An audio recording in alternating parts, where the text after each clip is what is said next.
When he saw that the horns of his buffalo were in position, he rose up to his impressive full height, hefted his weapons, and screamed at his staff officers sitting on the rocks behind. "I shome, I ngene, hebe!"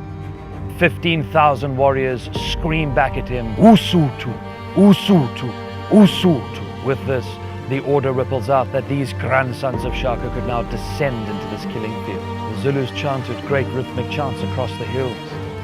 They stamped their feet with these enormous stamps that almost seemed to shake the earth.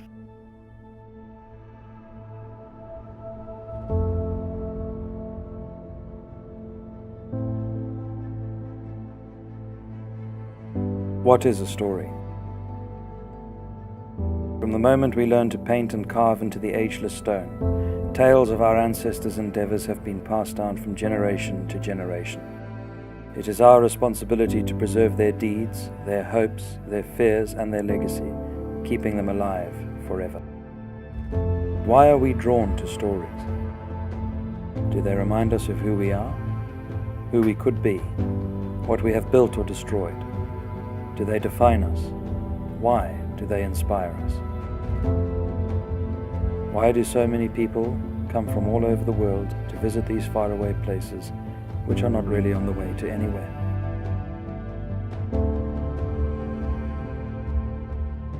I grew up in these hills, in the shadow of these battlefields. My father before me would explore these places with his father, and we have devoted ourselves to telling these stories. My brothers and I would accompany our father out on his expeditions to explore these fields and meet the old folk who had a story to tell. He would insist on introducing us to the old people whose fathers had participated in these great events. The names in the books become real. You almost feel like you know them somehow. These characters are larger than life. You cannot help but be drawn in by their stories and be moved by them. I thought that as the years passed that I would have become jaded, but I have grown to love these places and their stories more and more. But there are more stories out there, waiting to be told. There could have been 5,000 dead men spread about the base of the Sphinx mountain, all of them sons, brothers, and fathers.